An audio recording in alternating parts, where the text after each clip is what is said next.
तो दोस्तों last part के एंड पर हम लोगों ने देखा था कि फैंग उस फॉरबिडन जोन के कोर एरिया पर बढ़ने लगा था, जिससे कि वो अंदर के पावर को एब्सॉर्ब कर सके और अपनी स्पिरिचुअल एनर्जी को और भी ज्यादा बढ़ा सके या फिर एक नए पावर को एक्वायर कर सके। और अब आगे दिखाई देता है पीछे से सारे लोग फैंग को धीरे धीरे आगे बढ़ते हुए देखता है। जिन हैरन से कहता है कि उसे अकेले जाने देना ठीक होगा। पीछे से वांग एक स्माइल देते हुए कहता है इससे फर्क नहीं पड़ता हम लोग जाए या फिर नहीं, और फैंग की जगह अगर वो लोग होते तो फिर क्या वो लोग सक्सेस कर पाते। लियान थोड़ा सा निराशा के साथ एक स्माइल देते हुए कहती है देखो लगता है तुम लोग मेरे मुंह से हकीकत जानना चाहते हो, तो फिर सुनो। फैंग के पहले मुझको ही एल्डर यू का सक्सेसर सोचा जाता था, बट जिस वक्त से मैंने फैंग को देखा है और उसके प्रोग्रेस को महसूस करा है तब से मैंने ये आशा पूरी तरीके से छोड़ दिया है। हम लोग बेशक इस कोड एरिया के अंदर की तरफ जा सकते हैं, बट इस लेवल के टेरिफाइंग पावर को एब्सॉर्ब कर पाना और अपने पावर का एक हिस्सा बना पाना हमारे लिए नामुमकिन है। ईमो और वांग ऐसी बात सुनते हुए पूरी तरीके से शॉक्ड हो जाते हैं। वो लोग कभी कैप्टन लियान के जैसे एरोगेंट लेडी के मुंह से इस तरीके की बात सुनेंगे ऐसा वो लोग सपनों में भी नहीं सोचे थे। तभी अचानक से उस डार्क एनर्जी के टॉर्नेडो के अंदर कुछ हलचल होने लगता है और यीम हैरान होते हुए चीखता है जरा उस तरफ देखो वहाँ पर क्या हो रहा है। उसी पल लियान जोर से चीखती है सामने से हट जाओ, और उसी पल सामने से एक बहुत ही ताकतवर एनर्जी का विस्फोट होता है। वही लियान आगे बढ़ते हुए अपनी स्पिरिचुअल डोमेन को बनाते हुए बाकी के दोनों को प्रोटेक्ट कर लेती है। दिखाई देता है वहाँ पर जैसे कि एक न्यूक फटफड़ा था, धुएं का एक मशरूम जैसा फॉग आसमान को छू जाता है। वही इस एनर्जी का फोर्स इतना ज्यादा था कि वो तीनों हवा में उड़ते हुए दूर जाकर गिरता है। एम धीरे धीरे उठकर बैठता है और कहता है तो ये है डार्क फायर फॉरबिडन जोन का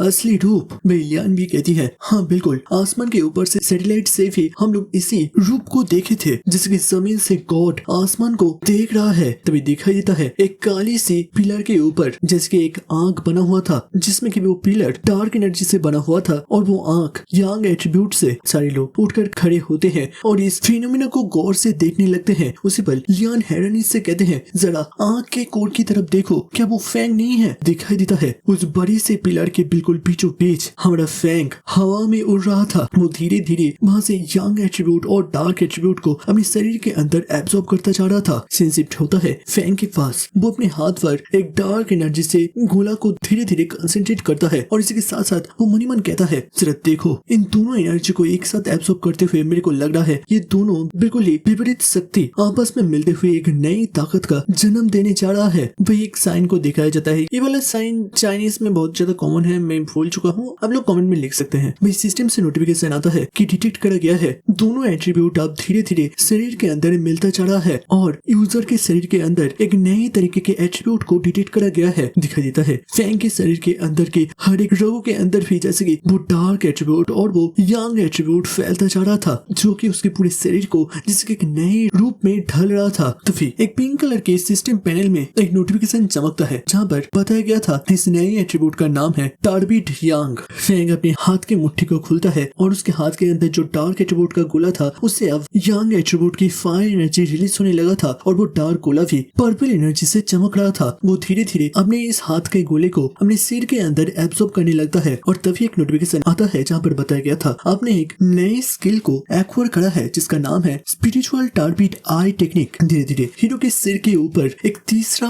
आंख का जैसे कि जन्म होने जा रहा था और तभी और एक नोटिफिकेशन आता है जहाँ बताया गया था टार्बिड आई टेक्निक एक ऐसी कला है जहाँ पर रियलिटी और इल्यूशन दोनों बिल्कुल मिल जाते हैं और शून्यता के अंदर ही असली खुशी का एहसास होता है। एक कुछ ज्यादा ही हाई लेवल के बातें हो गए। वही सेंसिटिव होता है रिस्ट्रिक्टेड जोन के बाहरी हिस्सों पर जहाँ पर कुछ लोग ऊपर से नोटिस करते हैं कि पहाड़ों के बीचों बीच जहाँ पर वो पॉल्यूटेड जोन अब पूरी तरीके से नॉर्मल हो गया था। वही दूसरी तरफ यीम अपने आसपास एक अजीब से ऑरा को महसूस करता है जो कि असल में वही टार्बिड यांग था और वो हैरानी से कहता है इस लड़के ने यंग एट्रीब्यूट के साथ साथ डार्क एट्रीब्यूट को मिला दिया जिसके पानी और आग। सच में ये लड़का बिल्कुल एक मॉन्स्टर है। वही दूसरी तरफ लियान इस पावर को महसूस करते हुए कहता है सारे लोग क्या तुम अपने आसपास के इस पावर को महसूस कर सकते हो। दोनों लड़के अपनी अपनी पावर को एक्टिवेट करते हुए हामी भरता है और कहता है कि ये स्पिरिचुअल ऑरा उन लोगों के द्वारा देखे गए आज तक के सारे ऑरा में से सबसे ज्यादा कंडेंस और प्योर है और हम लोग डार्क एनर्जी के डर से कोर एरिया पर नहीं जा पाए, बट लगता है हम लोग इसका इस्तेमाल कर सकते हैं। वही लियान सख्ती से कहता है हाँ बिल्कुल, जल्दी से जल्दी यहीं पर बैठकर अपने अपने कल्टीवेशन को शुरू कर दो, हम लोग इस मौका को जाया होने नहीं दे सकते। तुरंत ही सारे लोग अपने कल्टीवेशन पोस्ट पोस्टर पर बैठ जाते हैं। भाई दूसरी तरफ रिस्ट्रिक्टेड जोन के बाहर अचानक से इस अजीब से नए पावर को फैलते हुए महसूस करवाते हैं। भाई पीछे से एक ऑफिसर अपने स्कैनर में देखते हुए कहता है, ये क्या, हम लोग अब बी कंट्री के वो तीनों लोगों को यहाँ पर डिटेक्ट नहीं कर पा रहे। अरे हम लोग तो भूल ही गए थे, अंदर तो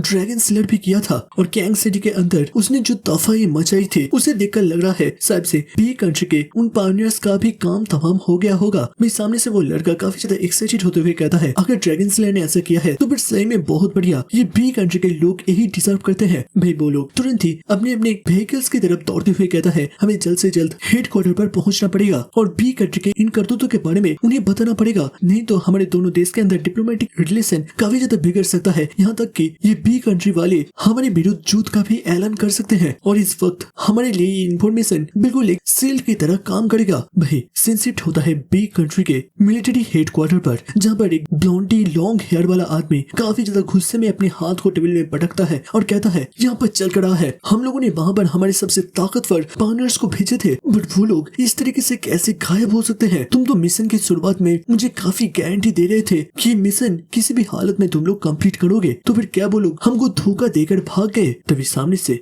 एक आदमी काफी ज्यादा कोल्ड आवाज में कहता है, नहीं वो लोग भागेंगे नहीं, अगर हम लोग उनके साथ कांटेक्ट नहीं कर सकते इसका बस एक ही मतलब है, वो लोग और इस दुनिया में जिंदा नहीं रहे। इन कमीने जिया कंट्री वालों ने हमारे देश को एक बहुत ही बड़ी क्षति पहुंचाया है। वही सामने से वो ब्लॉन्डी वाला काफी ज्यादा गुस्से में चीखते हुए कहता है, क्या बक रहे हो, वो लोग हमारे देश के सबसे ताकतवर पायनियर्स में से थे और उसके साथ साथ वो अकेला नहीं बल्कि उसके साथ एक पूरा टीम भी था। देखो जो भी हुआ है मुझे पता नहीं है, देखो तुम्हें जिया कंट्री से मुझे इसका कॉम्पेंसेशन दिलाना पड़ेगा और हो सके तो उनका पूरा देश ही, मुझे कुछ नहीं पता, मुझे बस बदला चाहिए। भाई दूसरी तरफ वो आदमी काफी ज्यादा कोल्ड हाउस में कहता है, हाँ बिल्कुल आपको आपका बदला जरूर से मिलेगा, मैं उन जिया कंट्री वालों से पूरा पैसा समेत ब्याज फी निकालूंगा। फिर वो खड़े होते हुए अपने पावर को रिलीज करते हुए कहता है, वैसे मैं बी कंट्री का एक प्राउड सिटीजन होने के साथ साथ एक ताकतवर पायनियर भी हूँ, आपका कोई लॉयल डॉग नहीं जो कि आप मेरे साथ इतना बदसलूकी के साथ बात कर सकते हैं। नेक्स्ट बार से मेरे से तमीज से बात करिएगा और मैं आशा करूंगा आप इस बात को अपने दिमाग के अंदर खोद कर लिख रखेंगे। उस ब्लॉन्डी वाले बॉस के सामने दो बॉडीगार्ड प्रोटेक्ट करने के लिए पहुंच गए थे और वो बॉस वहाँ पर कुछ भी बोल नहीं पाता। फिर जब वो व्हाइट हेयर वाला पायनियर वहाँ से जा रहा था, वो बॉस पीछे से चीखते हुए कहता है, देखो जिया कंट्री के लीडर को मुझे अपने टेबल के सामने चाहिए, तुम लोगों को मिलकर उसे एक अच्छा सा लेसन सिखाने का बहुत ज्यादा जरूरत है, जिसे कि दूसरी बार वो लोग इस तरीके के काम करने का हिमाकत ना करे। तभी दिखाई देता है वो व्हाइट हेयर वाला आदमी जब कॉरिडोर से जा रहा था, वो कहता है, चलो मुझे सिचुएशन के बारे में बताओ। तभी पीछे से तो हुडी पहने हुए बंदे आ पहुंचते हैं और उनमें से एक कहता है, देखिए जिया कंट्री के उस रिस्ट्रिक्टेड जोन पर हम लोग नहीं पहुंच पाए और इसके अलावा हमारे सेकंड योंग मास्टर कहां से गायब हुए हैं उसके बिल्कुल पिन पॉइंट लोकेशन के बारे में भी हम लोगों ने अभी तक जान नहीं पाया है। इसके अलावा सेकंड योंग मास्टर के शरीर पर एक चिप्स को लगाया गया था, उसको भी पूरी तरीके से डिस्ट्रॉय कर दिया गया है और ये मैं यकीन से कह सकता हूँ ये वो मेंगिंग फॉरबिडन जोन के एनर्जी के कारण से तो बिल्कुल भी नहीं हुआ। इसका बस एक ही मतलब है, उसके ऊपर किसी ने हमला करा था। जो सुनते हुए वो सामने वाला आदमी अपने दांत कस लेता है और काफी ज्यादा गुस्से में कहता है, जिया किंगडम तुम बस मेरा इंतजार करो। मैं शिफ्ट होता है दोबारा से फैंग के पास, वो अब बहुत ही आसानी से पावर को अपने अंदर एब्सॉर्ब करते हुए कल्टीवेट कर रहा था। दिखाई देता है उसके फोरहेड पर यंग एट्रीब्यूट से धीरे धीरे एक आंख के शेप में यंग एट्रीब्यूट एब्सॉर्ब होता जा रहा था और फैंग कहता है, ये स्पिरिचुअल टारगेट आई टेक्निक किसी को इल्यूजन के अंदर फंसा कर कंफ्यूज कर सकता है जब तक न वो अपने अंतिम नींद तक पहुंच जाए और इस तरीके से फैंग बिना मूव करे ही दुश्मन को परास्त कर सकता है। कुछ टाइम के बाद उसके कल्टीवेशन को खत्म करते हुए वो जमीन में आकर लैंड करता है और उसी पल उसको एक बहुत ही गहरा शॉक लगता है। तुरंत ही वो अपने घुटनों के बल बैठ जाता है और जोर जोर से खांसता है। वो नोटिस करता है उसके मुंह से काला कफ निकल रहा था और वो मन ही मन सोचता है, ये तो डार्क एनर्जी है, बट ये दोनों पावर को तो मिलाकर मैंने एब्सॉर्ब कर लिया था। उसी पल उसके शरीर से बहुत ही ज्यादा डार्क एनर्जी बाहर निकलने लगते हैं और फैंग समझ पाता है उसका ये नया टेक्निक अब उसका ही एक परीक्षा लेने वाला है। बट वो डरने की जगह एक स्माइल देता है और उसके आंख यूलो रोशनी से ग्लो कर उठता है और वो एक कॉन्फिडेंट स्माइल देते हुए कहता है, दिलचस्प। और बस इसी के साथ दोस्तों ये कहानी दोबारा से अपडेटेड हो चुका है। क्या लगता है फैंग क्या अपने ही इल्यूजन से बाहर निकल पाएगा?